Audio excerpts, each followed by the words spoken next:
حاضرین محترم، جہاں تک محی الدین اسلامک یونیورسٹی کی تعمیر کا وہ وقت جب انتہائی کسب پرسی کا زمانہ تھا، تعمیری تخمینے کو سامنے رکھ کر اس کی تکمیل تو بہت دور کی بات ہے، اس کے آغاز کے لیے بھی مشکلات پیدا ہو گئی تھیں۔ اس دور میں میں ذاتی طور پر اس بات کی گواہی دیتے ہوئے یہ عرض کرنا چاہتا ہوں کہ جب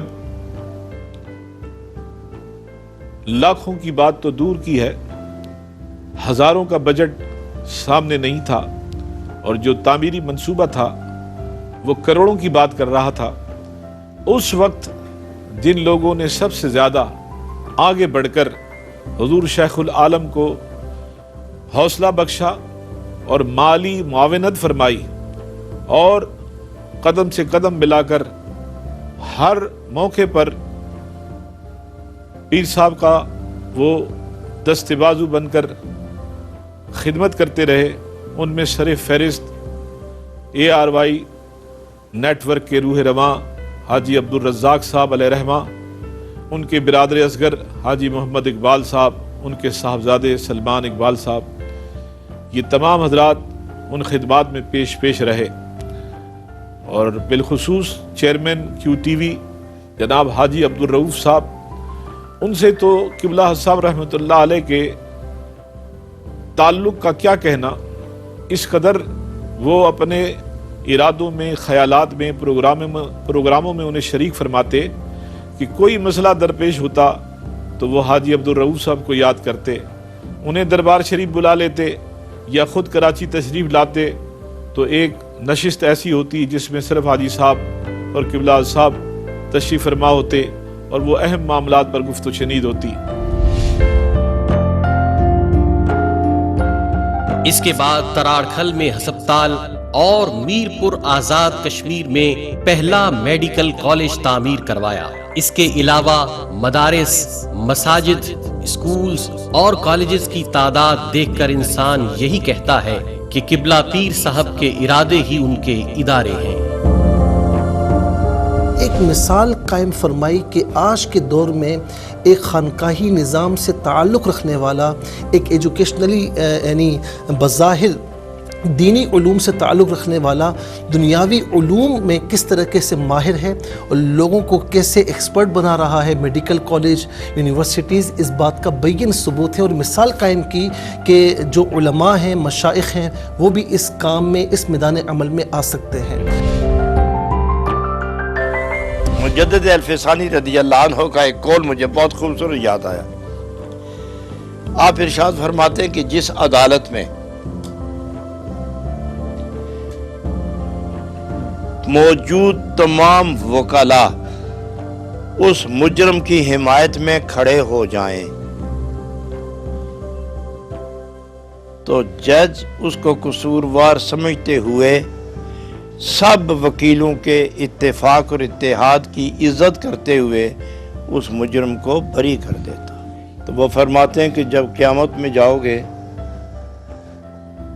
تو جس کی آنکھیں اس کے حق میں بولیں، جس کی زبان صحیح بولے، جس کا جسم صحیح بولے، تو یہ سارے اعضاء جب خدا کے سامنے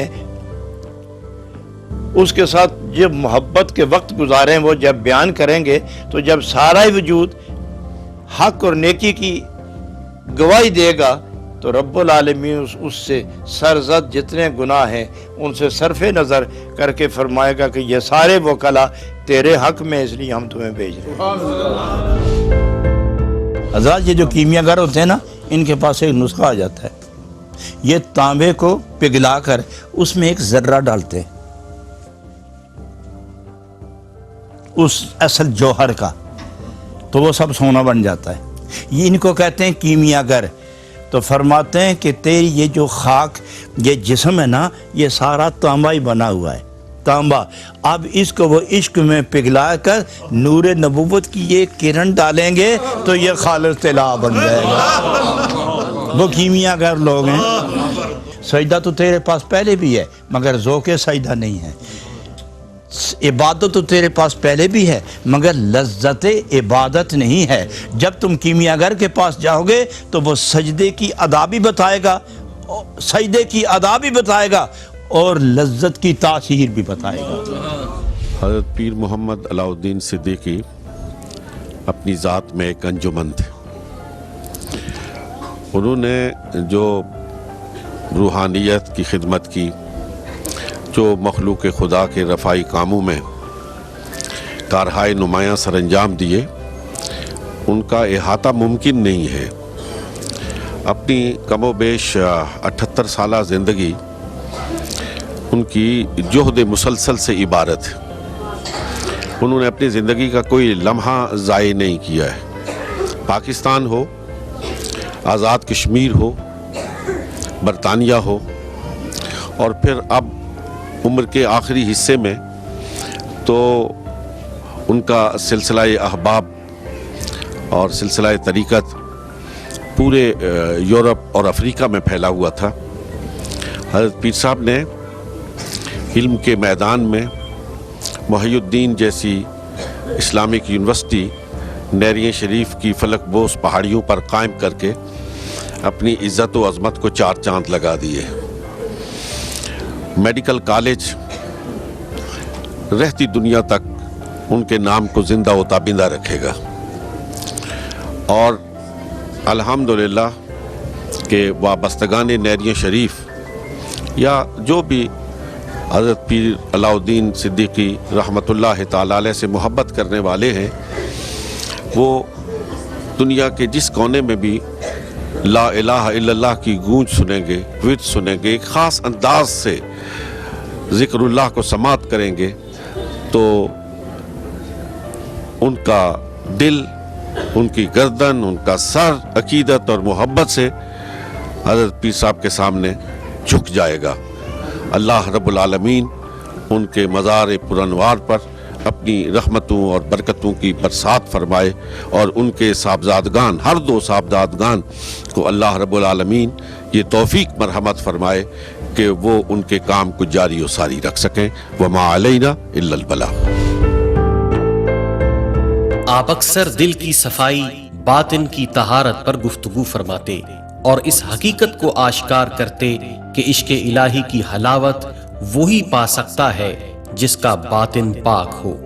جب آپ رحمت اللہ علیہ عشق کے معارف اور حقائق بیان کرتے تو سامعین پر اضطراب اور رقت کی کیفیت طاری ہو جاتی. بسا اوقات آپ خود بھی آپ دیدہ ہو جاتے اور فرماتے، ان آنسوؤں کو حقیر نہ سمجھا کرو، یہ دربار الہی میں ہیرے جواہرات سے بھی زیادہ قدر رکھتے ہیں. محبوب ازلی کا جب جمال سامنے آتا ہے تو دل اور روح چمکنا شروع ہو جاتے ہیں. تو یہ دوریاں ختم ہو جاتی ہیں، دوریاں ختم ہوتی ہیں، قرب کی منزل پر فائز ہو جاتے ہیں. اس لیے فرمایا کہ از درون شو آشنا وزبرو بے گانا باش، اندر سے اپنے محبوب کے ہو رہو اور باہر سے بے شک بے گانے ہی سے ہی. دنیا میں جو رہتے ہو، دنیا ہے جو بے گانی، دنیا ہی میں رہتے ہو، دنیا ہے جو بے گانی، تو دنیا میں بے گانے ہی رہو، لیکن اندر سے باخدا ہو کے رہو، اس لیے کہ وہ فانی نہیں. تم فنا سے نکل کر بقا کی طرف چلے گئے. اب پردہ جب اٹھے گا تو تیرا دل اور تیرے محبوب کا جمال یہ ایک ہی رہیں گے. حضرت پیر علاء الدین صدیقی رحمت اللہ علیہ امت کے حقیقی درد سے آشنا تھے. آپ امت مسلمہ کو ہمیشہ متحد کرنے کے جذبے سے سرشار رہے. اسی اتحاد امت کی راہ میں غیروں کی بے رخی، اپنوں کی مخالفت کبھی آپ کے رستے کی رکاوٹ نہ بنی. یہی وجہ ہے کہ عالم کفر کی اسلام کے خلاف ہونے والی سازشوں کا مقابلہ کرنے کے لیے جب بھی یورپ میں کوئی مہم چلی تو تمام مسالک کے لوگوں نے حضرت علامہ پیر علاء الدین صدیقی رحمت اللہ علیہ کی شخصیت کو ہی اپنا قائد مقرر کیا، اور آپ کی بے لوث قیادت نے بھی کبھی بھروسہ کرنے والوں کو مایوس نہیں کیا. کہ اللہ کے اس فرمان پر عمل کریں کہ وَاعْتَصِمُوا بِحَبْلِ اللَّهِ جَمِيعًا وَلَا تَفَرَّقُوا. اللہ کی رسی کو سب پکڑو، مرد سب پکڑو، عورتیں سب پکڑو، بچے ہوں کہ جوان، بوڑھے ہوں کہ